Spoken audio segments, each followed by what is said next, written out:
श्रीमद् भागवत गीता का उपदेश अर्जुन को देते हुए भगवान कहते हैं, कर्म और उपासना के करने से मनुष्य की बुद्धि शुद्ध होती है।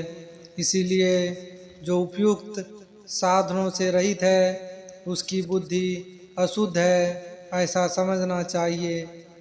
जैसे अग्नि, वायु और जल के द्वारा प्रारब्धवश किसी प्राणी की हिंसा होती देखने में आवे तो वो भी वास्तव में हिंसा नहीं है। वैसे ही जिस पुरुष का देह में अभिमान नहीं है और स्वार्थ रहित केवल संसार के हित के लिए ही जिसकी संपूर्ण क्रियाएं होती है, उस पुरुष के शरीर और इंद्रियों द्वारा यदि किसी प्राणी की हिंसा होती है, लोक दृष्टि में देखी जाए तो वो भी वह वास्तविक और वास्तव में हिंसा नहीं है, क्योंकि आसक्ति, स्वार्थ और अहिंसा के न होने से किसी प्राणी की हिंसा हो ही नहीं सकती तथा बिना कर्तृत्वाभिमान के लिए किया हुआ कर्म वास्तव में अकर्म ही है। इसलिए वह पुरुष पाप से नहीं बंधता। जानने वाले का नाम ज्ञाता है, जिसके द्वारा जाना जाए उसका नाम ज्ञान है। जानने में आने वाली वस्तु का नाम श्रेय है। कर्म करने वाले का नाम कर्ता है। जिस साधनों से कर्म किया जाए उसका नाम कारण है। करने का नाम क्रिया है।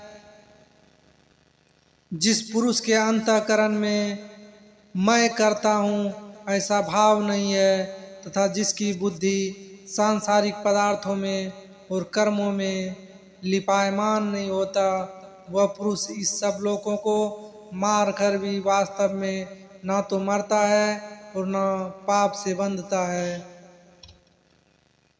ज्ञाता, ज्ञान और श्रेय ये तीन प्रकार की कर्म प्रेरणा है और कर्ता, कारण तथा क्रिया ये तीन प्रकार का कर्म संग्रह है।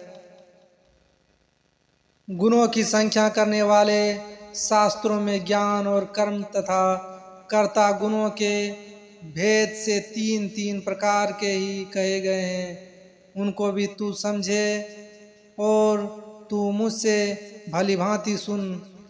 हे अर्जुन, जिस ज्ञान से मनुष्य पृथक पृथक सब भूतों में एक अविनाशी परमात्मा को विभाग रहित संभाव से स्थित देखता है, उस ज्ञान को तो तुम सात्विक जान। किंतु जो ज्ञान अर्थात जिस ज्ञान के द्वारा मनुष्य संपूर्ण भूतों में भिन्न भिन्न प्रकार के नाना भावों को अलग अलग जानता है, उस ज्ञान को तू राजस जान। परंतु जो ज्ञान एक कार्य रूप शरीर में ही संपूर्ण के सदृश आसक्त है तथा जो बिना युक्तिवान तात्विक अर्थ से रहित और तुच्छ है, वह तामस कहा जाता है और वह तामस गुण है। जो कर्म शास्त्र विधि से नियत किया हुआ और कर्तापन के अभिमान से रहित हो तथा फल न चाहने वाले पुरुष द्वारा बिना राग द्वेष के किया गया हो, वह सात्विक कहा गया है। ऐसे गुण जो करते हैं वे सात्विक गुण करने वाले पुरुष कहलाते हैं। परंतु जो कर्म बहुत परिश्रम से युक्त होता है तथा भोगों को चाहने वाले पुरुष द्वारा या अहंकार युक्त पुरुषों द्वारा किया जाता है, वह कर्म राजस कर्म या राजस गुण कहला गया है। जो कर्म परिणाम, हानि, हिंसा और सामर्थ्य को न विचार कर केवल अज्ञान से आरंभ किया गया हो और आरंभ किया जाता हो, वह तामस कहा जाता है। जो कर्ता संग रहित, अहंकार के वचन न बोलने वाले, धैर्य और उत्साह से युक्त तथा कार्य के सिद्ध होने और न होने में हर्ष शोक आदि विकारों से रहित है, वह सात्विक कहा जाता है।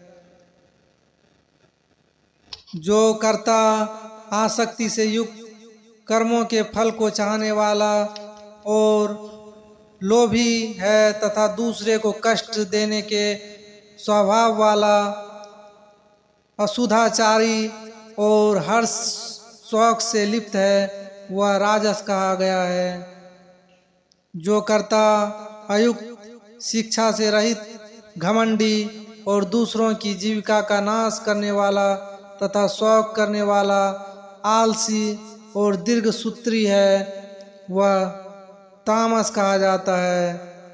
हे अर्जुन, दीर्घसूत्री उसको कहा जाता है कि जो थोड़े काल में होने लायक साधारण कार्य को भी फिर कर लेंगे, ऐसी आशा से बहुत काल तक नहीं पूरा करता।